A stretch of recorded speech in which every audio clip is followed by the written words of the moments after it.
En una universidad en Kentucky, la Universidad de Asbury, no sé si alguno escuchó ese evento, sucedió uno de los eventos que la mortífera sociedad de Estados Unidos llamó avivamiento. Un avivamiento que ellos quisieron probarle a la gente que Dios estaba visitando ese lugar. No sé si tú como yo has vivido momentos en los cuales pasamos por un avivamiento. Pablo le escribe a Timoteo diciéndole: aviva el fuego del don del Dios que hay en ti. Y esta parte de avivar pasó hace muchos años en Estados Unidos, pero este evento de Asbury no fue comprobado como uno de los avivamientos que Estados Unidos había tenido. Entonces la pregunta hacia nosotros es: ¿y qué es un avivamiento? Un avivamiento sucede cuando la palabra de Dios se predica, cuando esa palabra de Dios viene con poder y viene acompañada por la obra del Espíritu Santo al hacer algo en el corazón de las personas, y es experimentar un arrepentimiento. Ese es el avivamiento del cual hoy quisiera platicar contigo. Un avivamiento no es llegar solamente a un evento donde van a haber obras milagrosas. Un avivamiento no es llegar a un lugar donde van a expulsar demonios. Un avivamiento no es solamente eso. Hoy día hemos perdido de vista que el verdadero avivamiento se da cuando el corazón de las personas cae en arrepentimiento. Ese es un verdadero arrepentimiento. En Hechos, capítulo 19, que es lo que acabamos de leer, nosotros podemos ver un avivamiento como esa obra milagrosa que Dios está haciendo al poner en el hombre una respuesta a su llamado que tiene para él. Nosotros vemos aquí que la predicación de la palabra es el llamado, pero la respuesta viene cuando el hombre se convierte de sus pecados y confiesa a Dios y abandona muchas de las prácticas que ellos tienen. Así que quiero que veamos algunas características de este gran despertar producido por el Espíritu Santo en la iglesia de Éfeso. El primero de ellos, vamos a leer el versículo 1 hasta el versículo 3. Bueno, nos hizo el favor de leerlo el hermano Daniel, versículo 8 al 10. Hechos, capítulo 19, versículo 8 hasta el versículo 10. Este es el mismo método que Pablo siempre utilizó. Llegar a una sinagoga, predicar el evangelio y por 3 meses continuar hablando. Pero esto trajo una respuesta. Él discutía y persuadía todo acerca del reino de Dios.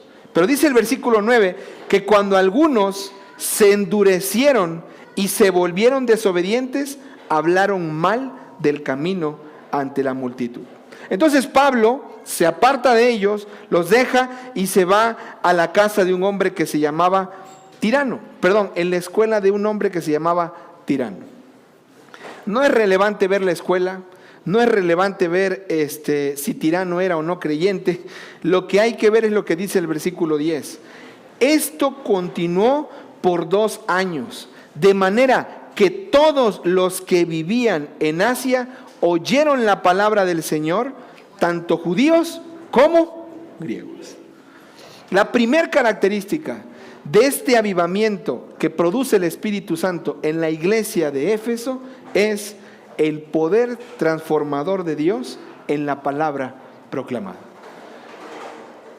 Jonathan Edwards hizo un escrito, una investigación acerca de lo que implicaba un avivamiento. Jonathan Edwards es muy conocido por experimentar estos avivamientos y ser gestor de alguno de ellos en Estados Unidos. Pero este avivamiento comenzaba cuando la palabra de Dios se predicaba. Algo que pasó en Asbury, una de las cosas por las cuales no aprobaron que fue un avivamiento es porque no hubo predicación antes de. La visita de Dios a estos lugares es importante, pero aquí nosotros vemos a un hombre que está predicando la palabra. Pero dígame si no es normal que nosotros cuando predicamos la palabra, ¿qué es lo que buscamos después de predicar? Que la gente la reciba. Pero la respuesta a la predicación de la palabra siempre va a ser una moneda de 2 caras. Y te quiero animar por medio de esto. Cuando tú prediques el evangelio y tú prediques la palabra, porque Dios te llamó a eso como un discípulo, tú te vas a encontrar con dos reacciones. Una es, van a aceptar el mensaje, pero la otra es, lo van a rechazar. Porque hay corazones que están endurecidos y hay corazones que están llenos de desobediencia. ¿Te acuerdas cómo Pablo dice en Romanos 2 que Él los entregó a qué? A una mente reprobada, los entregó a un corazón endurecido, porque estas personas van a responder así. Ahora, en otra versión, creo que es la RB60, dice que maldecían el camino. Hablaban mal, maldecían el camino. Maldecir el camino, hablar mal, es hablar mal de Jesús. Porque Él dijo, yo soy el camino, yo soy la verdad y yo soy la vida. A los cristianos en este lugar se le empezó a llamar como los del camino, porque eran los seguidores del camino que era Jesús. Pero hablaban mal, se burlaban. Entonces Pablo, ¿qué hizo? Ya no sacudió su ropa como en Tesalónica, pero él dijo, aquí les dejo. Y se fue a una escuela. ¿Por qué a una escuela? Éfeso era una ciudad portuaria, una de las principales, había muchísimo calor. Entonces la gente trabajaba de las 4 de la mañana hasta las 11 de la mañana. Y a las 11, antes de que cayera el mediodía, tenían una siesta que duraba hasta las 5 de la tarde. Regresaban otra vez a sus trabajos de 5 a 10 de la noche.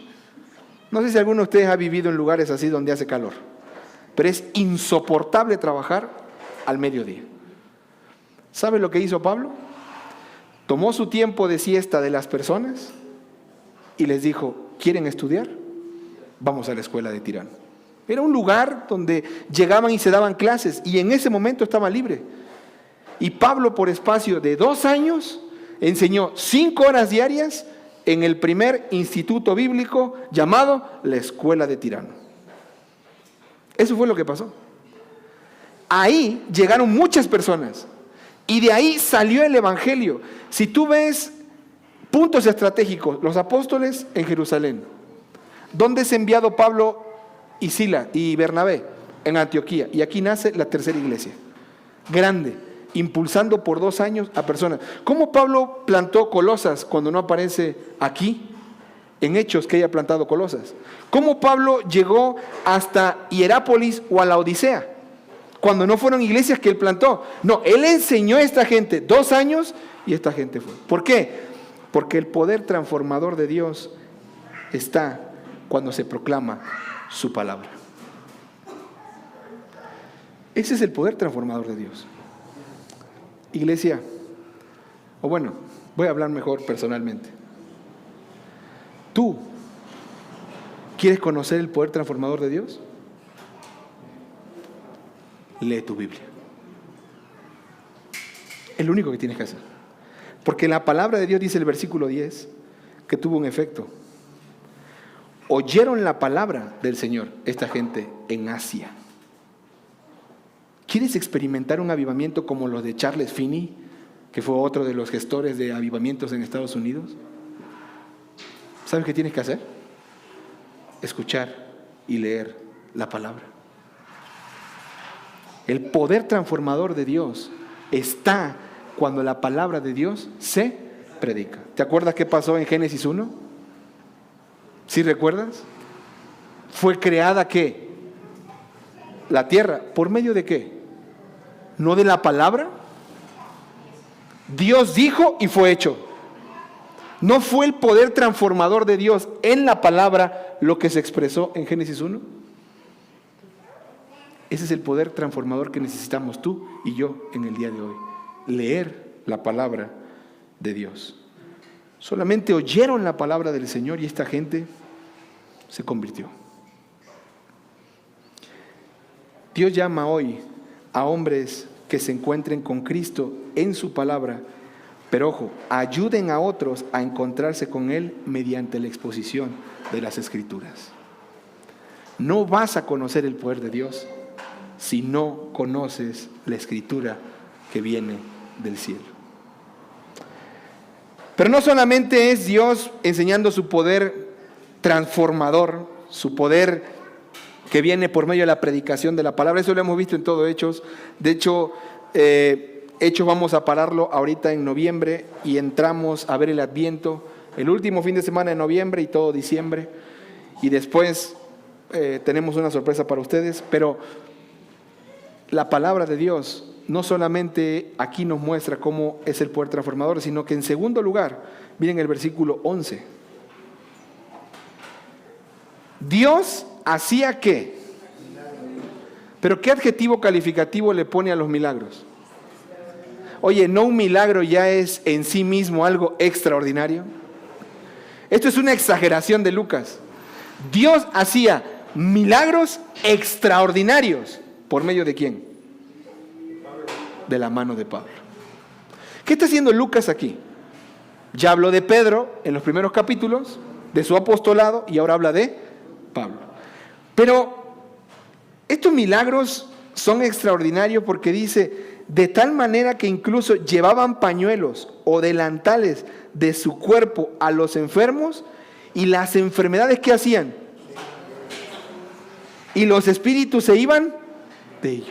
Oye, esto es sorprendente, no sé si a ti te llama la atención, pero no era Pablo llegando y sanando, era solamente sus trapos y la gente sanaba. ¿No es algo sorprendente para ti eso? El poder de Dios transformador que viene por medio de la predicación de la palabra, ahora lo vemos, el poder de Dios sobrenatural en este efecto. Pero aquí es donde hay un riesgo bien grande. Yo ya no he escuchado, si alguien sabe de un evento, dígame para que yo vaya con ustedes. Noches de milagros. Se ríe. ¿Han ustedes escuchado eso? ¿Han ustedes oído eso? ¿Qué son las noches de milagros? Son eventos en los que traen a un buen predicador, traen a un buen cantante, pero traen a un buen sanador. ¿Para qué? Para que sane a la gente. Eso de que, ya no lo he visto, pero que se llenaban las amalgamas de oro, que llovía oro del cielo, diamantes, o sea, todo este rollo. ¿Será que esos son los milagros extraordinarios? Aquí pasó algo. Si yo utilizara esta porción bíblica para decirte que los milagros extraordinarios de Dios son las sanidades y aún los demonios saliendo, yo te apuesto que el otro año somos el triple de la gente que soy. Y más si a alguno de ustedes les digo, mira, te voy a dar 100 varos, porque no tengo para tanto, vamos a empezar con poco. Entonces, tú vas a hacer como que tú tienes una enfermedad y luego me acompañas en la televisión y dices que fuiste sanado. Y entonces la gente empieza a venir, porque empieza ¿qué? A seguir ese poder sobrenatural. Pero esta porción Lucas la escribe no para enfocarnos en que el poder sobrenatural está en sanar personas y liberar demonios. No. Si leíste la lectura con el hermano Daniel, ¿qué sucedió? Los milagros que Pablo hacía eran extraordinarios, al punto que 2 charlatanes, hijos de Esceva, ojo, Esceva era sacerdote de los judíos, habían dejado los hijos, el sacerdocio de los judíos, y se fueron a lo que dejaba lana. ¿Y qué era? Sacar demonios. En Éfeso se tenía la cultura, y era un mercadeo en el que tú llegabas y decías, traigo a mi familiar enfermo. Ah, ¿qué tiene? No, pues fíjate que tal cosa. Ah, tiene este demonio. Y entonces oraban, según, y lo sacaban. La declaración que dan estos hombres, los hijos de Esceva, que eran 7, algunos dicen que eran 2 de los 7, ellos se atreven a decir, les ordeno que salgan en el nombre de Jesús, a quien Pablo predica. O sea, no eran ni ellos. Salgan en el nombre de Jesús, que no conozco, de quien Pablo predica. Porque pues nada más le echan los delantales, los pañuelos y se salen los demonios y son liberados de sus enfermedades, pues en su nombre. ¿Y qué sucedió? El Espíritu les dijo, a Jesús conozco. Imagínatelo así como Emily Rose. A Jesús conozco. y sé quién es Pablo. Pero ustedes, ¿quiénes son? Oye, ¿te acuerdas aquella parte cuando dice que que los discípulos fueron enviados en grupos de 2 y 2 y cuando regresaron le dijeron a Jesús, Señor, los demonios se nos sujetan? Y el Señor, ¿qué le responde? ¿Y eso les trae admiración? Sorpréndanse de que su nombre esté escrito en el libro de la vida. Porque la autoridad para sacar un demonio no viene de decir el nombre de Jesús o el nombre de Pablo. Viene de que tu nombre esté escrito ¿en dónde? En el libro de la vida. Y si el Señor te conoce, el demonio va a reconocer. Hace rato conté una historia, ahora voy a contar otra. Es que eso es la diversidad de los servicios. Cuando estábamos en Instituto Bíblico, llegó una niña que brincaba, medía como 1,20, 1,30, algo así, y pegaba unos saltos como de 2 metros a 3 metros. Ojo, familia, visita, el demonio sí existe. Eso es real. Pero si yo te hablo de eso, hasta hace los ojos así. A ver, cuéntame más. Porque queremos el morbo de ver qué pasa ahí, ¿no? No te voy a contar eso.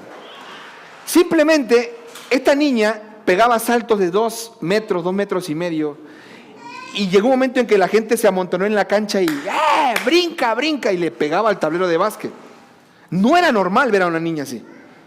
Uno que vio que no era normal, le habló a la niña, se la llevaron, la metieron a un cuarto y empezaron a orar para liberarla. Este misionero que entró era nuestro profesor de sectas y él cuando nos cuenta todo este rollo, ¿sabes qué pasó con los alumnos? Nadie salía. Nadie. Todos estaban, Señor, te confesamos nuestros pecados y todo, porque tenían un miedo al diablo. Porque se dice que estos demonios cuando se presentan,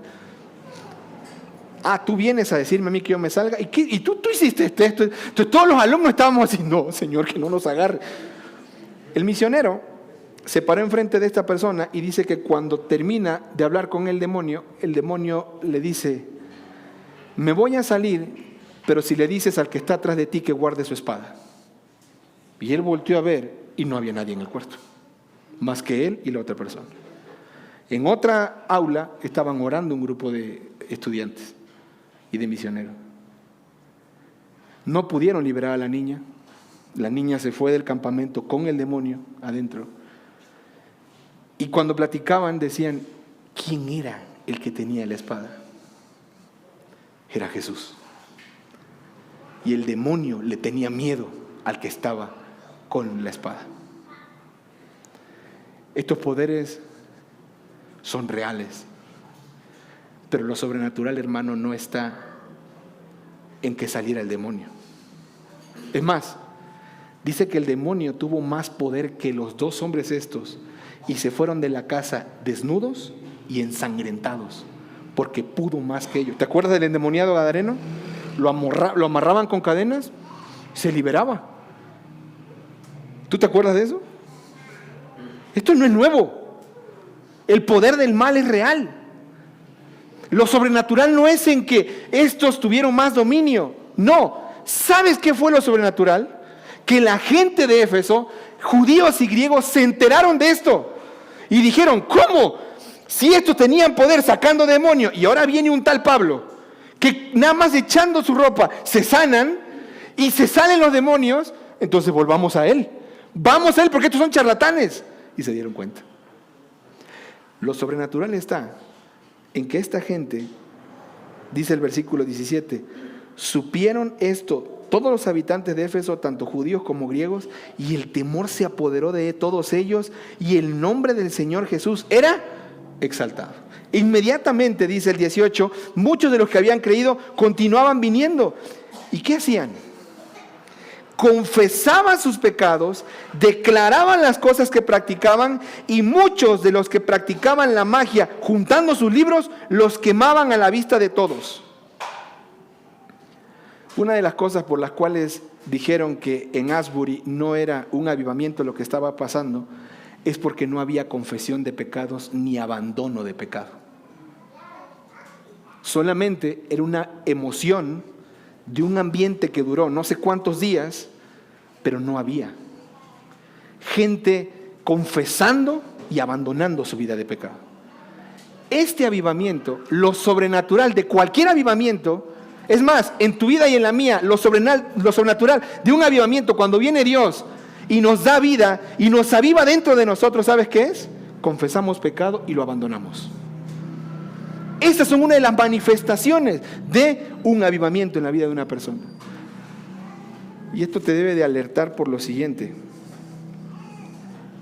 ¿Cuántos de nosotros hemos escuchado que en nuestras familias, es más, tú nada más quieres, el otro día estaba, bueno, es que me acuerdo, tú nada más quieres que esa persona que tanto amas haga la oración del pecador? Mira, nada más se trata, es más, quieres irlo a ver cuando se está muriendo en el hospital y decirle, mira, solamente haz una oración. Dile al Señor que entre en tu corazón y lave tus pecados. Con eso ya está. ¿Cuántos de ustedes piensan que las personas se salvan por hacer una oración? Acabo de ver la película de Pedro Páramo. No sé si ya la vieron. Y el sacerdote, cuando está hablando con la que tiene una enfermedad, le dice, solamente repite esto. Así nos parecemos nosotros. Así queremos llegar a ese punto. De que las personas nada más hagan la oración de, sí, te recibo en mi corazón como mi salvador personal. Pero ¿en qué momento confesó? ¿En qué momento se arrepintió? ¿En qué momento abandonó la vida de pecado? Una persona que continúa viviendo en su pecado, por el amor de Dios, te está enseñando que no es hijo de Dios. Porque una de las evidencias del avivamiento que hay cuando Dios viene a nuestra vida y nos visita y nos trae convicción de pecado es abandonar el pecado. Eso fue lo que estos hicieron. Lo sobrenatural de nosotros hoy en día no es que veamos milagros. Lo sobrenatural, ¿sabes qué es? Gente abandonando el estilo de vida de pecado. Ese es el avivamiento que el Espíritu Santo produce en sus hijos. ¿Qué fue lo que hicieron? El hermano Daniel sacó una cuenta, 4 millones de pesos.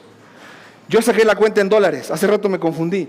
Eran 3 millones de dólares. Porque tenían libros y tener libros era carísimo.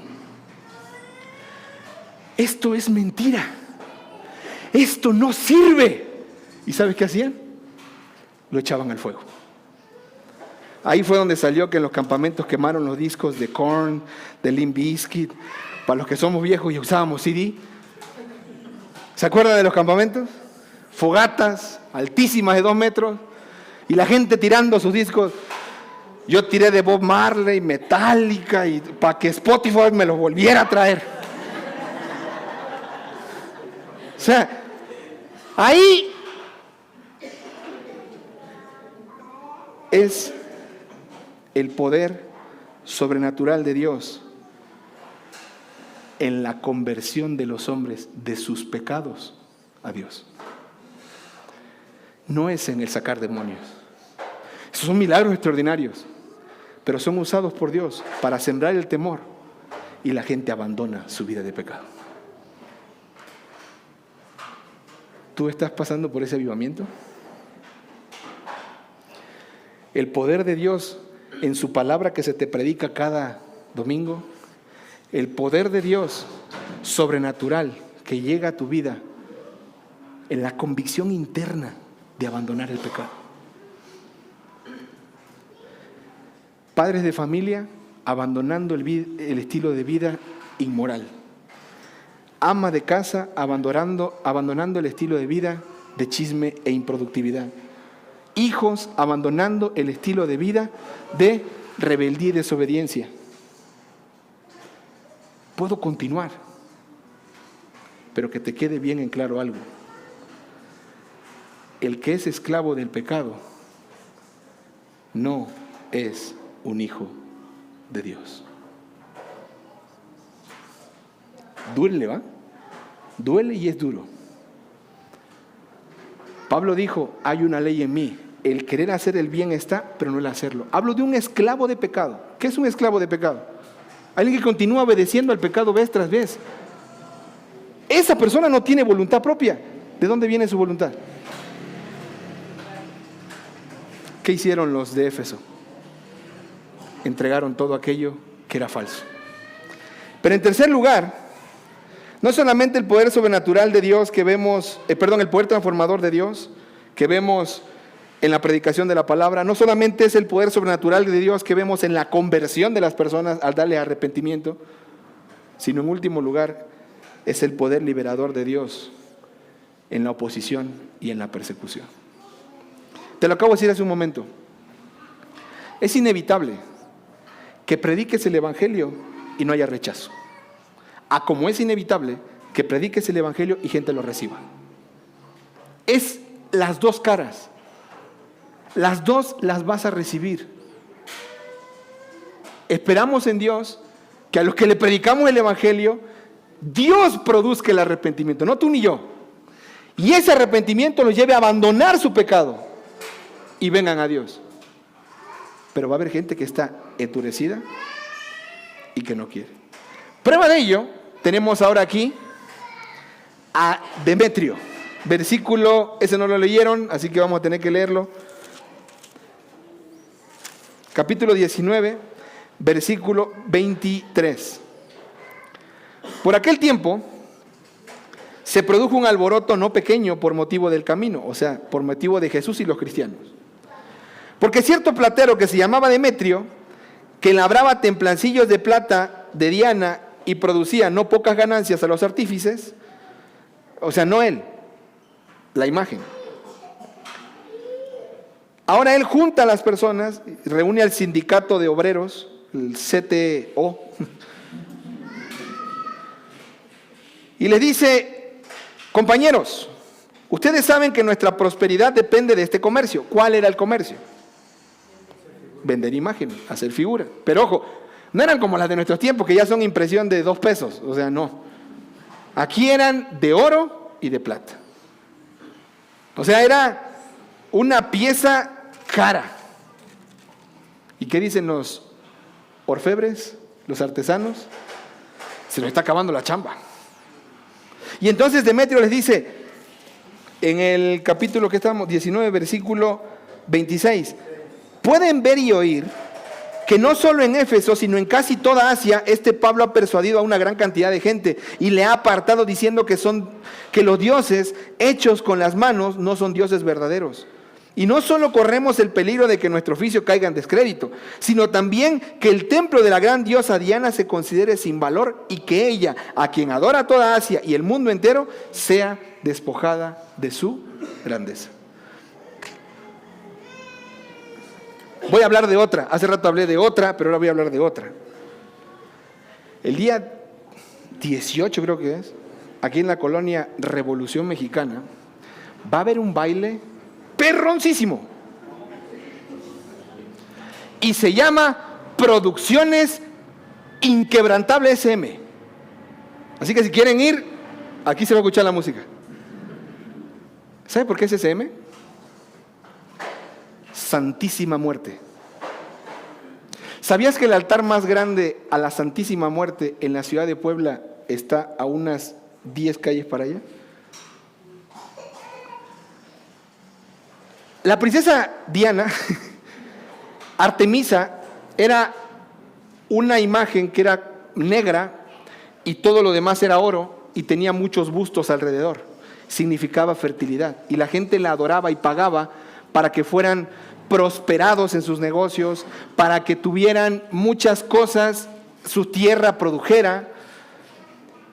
Y estos, ahora, imagínate, neta, es que no sé si te ponen la piel china. El día 2 de noviembre hubo un desfile, no sé si ustedes lo vieron en el Zócalo. ¿De quién? De la Santa Muerte. Entra y sale por el Zócalo y la gente está con todo ahí. Hoy en día ya hablar de la guadalupana ya es cosa light, eso lo hablamos en el primer servicio porque había menos gente. Hablar de la Santa Muerte ya son palabras mayores. ¿Sabe que esas fiestas que hacen, las hacen los que son devotos y están obligados ellos por naturaleza a hacer algo como esto? Imagínate que a ti por predicar el Evangelio, tu oposición y la rebeldía y el rechazo que tengas no sea de guadalupanos, sea de seguidores de la Santa Muerte. No, pero eso ni les predicamos el Evangelio. Estos dicen, se está por caer el nego de las imágenes, se está por caer el negocio del templo, se está por caer el negocio de Éfeso, porque ya no hay demonios que sacar. Ya todos vendieron su magia y su hechicería y se fueron a seguir al Dios de Pablo, al del camino. ¿Hace cuánto que no vemos algo así nosotros en nuestra cultura? ¿Hace cuánto que nosotros no vemos a gente abandonando sus ídolos para venir al Dios verdadero? ¿Hace cuánto? Porque nosotros mismos tenemos ídolos en nuestro corazón, que estamos venerando igual que la gente de afuera. Pero estos hombres no tuvieron miedo y confiaron en el poder de Dios que libera por predicar el Evangelio. No agarraron a Pablo, pero agarraron a Gallo y miren el versículo 30. Cuando Pablo quiso ir a la multitud, los discípulos no se lo permitieron. Y en el versículo 29 dice, la ciudad se llenó de confusión y a una se precipitaron en el teatro, arrastraron consigo a Gallo y a Aristarco. Eran nada más dos los que estaban ahí, Gallo y Aristarco. Ya no era Pablo, era Gallo y Aristarco. Y estaban ahí de que se nos cae el negocio y gritaban, Diana es grande de los Efesios, Diana es grande. 2 horas gritando. ¿En quién confiaron todos ellos? ¿En quién confiaron Pablo y sus amigos?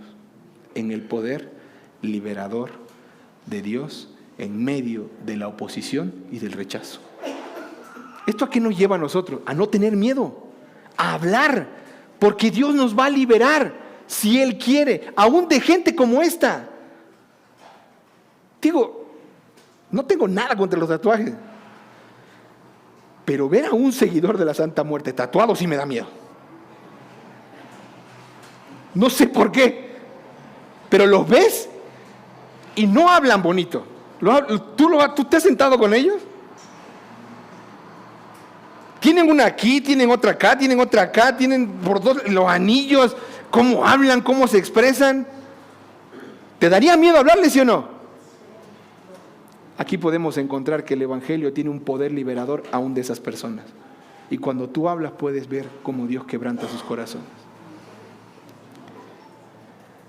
Cuando tenía 19 años estudié en un lugar que nos llevaban a predicar al Evangelio a las calles. Y como éramos 19 años, se aprovechaban de nosotros. Y nos mandaban al matadero y nosotros ni sabíamos a dónde estábamos. Y de repente un día nos paramos, Reclusorio Oriente, atrás. Yo dije, yo soy de Tabasco, yo para mí toda la Ciudad de México es igual. Yo no ubico qué es Iztapalapa y qué cosa es. Yo para mí es igual. Y cuando estoy hablando, me dice una señora llorando, ¿le puedes hablar a mi hijo lo que me acabas de decir? Le digo, claro, con toda confianza. 19 años. Solo en la calle, atrás del Reclusorio Oriente. Me sale un tipo con la Santa Muerte aquí en el pecho. Y me dice, acabo de salir de la cárcel, pero pues con esta no hay poder que la supere. Y yo le dije, ¿y por qué razón crees en ella? Dios ya no tiene ni memoria de mí. Soy tan malo y he hecho tantas cosas tan feas que ya Dios no se apiada de mí. Pero de ella depende mi vida y mi muerte, porque por eso es la Santísima Muerte. Y yo le dije, ok, pero ella tiene un final. Los ojos se le hicieron grandes y me dice, ¿cómo que tiene un final? Ella es eterna, contra ella nadie puede. Si ella quiere me quita la vida, por eso me encomiendo a ella cuando voy a matar o a robar, porque ella me ayuda. Y le mostré Apocalipsis 21 donde dice, y el Hades y la muerte serán enviados al lago de fuego. ¿Crees en alguien que va a ser destruida? No salí sin pantalones ni tampoco ensangrentado, pero lo vi como Dios lo quebró. En ese momento yo era súper ególatra y por mi poder y mi predicación, pero lo vi pidiéndole perdón a Dios y lo vi llorando y entregando su vida de ese ídolo al Dios vivo y verdadero. Familia, no debemos de tener miedo a hablar del poder liberador. ¿Por qué? Porque Él te cuida a ti también. Y si Él te liberó del infierno, te puede liberar de cualquier mal que te pueda pasar aquí por predicar el Evangelio. Anímate a hablarlo. Aquí el secretario dice que dijo, hey, Mantengamos el orden público, no alteremos la cosa, metamos una demanda. Ellos no han hecho nada, libérenlos, no han saqueado el templo. Y liberaron a Aristarco y a Gayo. Y el evangelio se siguió predicando en Éfeso, porque Dios estaba con la obra de la predicación, porque su poder liberador estuvo en ese lugar. Esta semana visité a una persona, y cuando terminamos de visitar, o sea, de hablar, fue mi esposa conmigo, y me dice una de las chicas de la casa: pastor, ¿podría ir a visitar por una persona? Perdón, ¿podría ir a visitar y orar por una persona? Y le dije, ¿qué persona? Es una vecina de aquí. Y dije, bueno, pues son las 10 de la noche, podemos ir. Y me dice, pero le anticipo que es una persona que la quisimos amarrar entre 3 personas, y se me quedó viendo y se rió y me dijo: amárrame, pero amárrame bien, porque en un minuto me desamarro. Y yo quedé y dije, es un demonio. Y me dice, lo más loco es que sí, se desamarró en menos de un minuto. Y yo me quedé así, y me dice, pero lo más loco es que tiene 94 años. No te niego que el cuerpo se me llenó, como decía el doctor Chapatín, de ñáñaras. Pero les decía a mi iglesia en casa el día miércoles, así es Dios. Y Dios empieza a hacerte estudiar un tema para luego llevarte a la práctica de algunas cosas. Y te puedo decir esto con mucha seguridad. Tú y yo, como cristianos, somos de otra dimensión. Tenemos el poder transformador de su palabra. Tenemos el poder sobrenatural de Dios para traer arrepentimiento a nuestros corazones. Y tenemos con nosotros al poder liberador de Dios que nos cuida de cualquier situación que sea. ¿Y sabes cómo se llama? Espíritu Santo. Y ninguna de estas cosas nos causan temor. ¿Sabes por qué? Porque es más poderoso el que está en nosotros que el que está contra nosotros. Pero circunstancias como estas, y te la pongo así, amada familia, no conoces la verdad de Dios, acércate a la palabra y comprobarás el poder transformador de Dios. Tienes un pecado que no te deja y eres esclavo de él, acércate a la palabra y el Espíritu Santo la usará. ¿Para qué? Para de manera sobrenatural traer arrepentimiento a tu corazón. Tienes miedo en una circunstancia, de una enfermedad, de alguna amenaza, de algo que puede estar pasando a tu alrededor por predicar el Evangelio. Confía en el Espíritu Santo, porque Él es el que te va a liberar de cualquiera de estas acechanzas que puedan haber.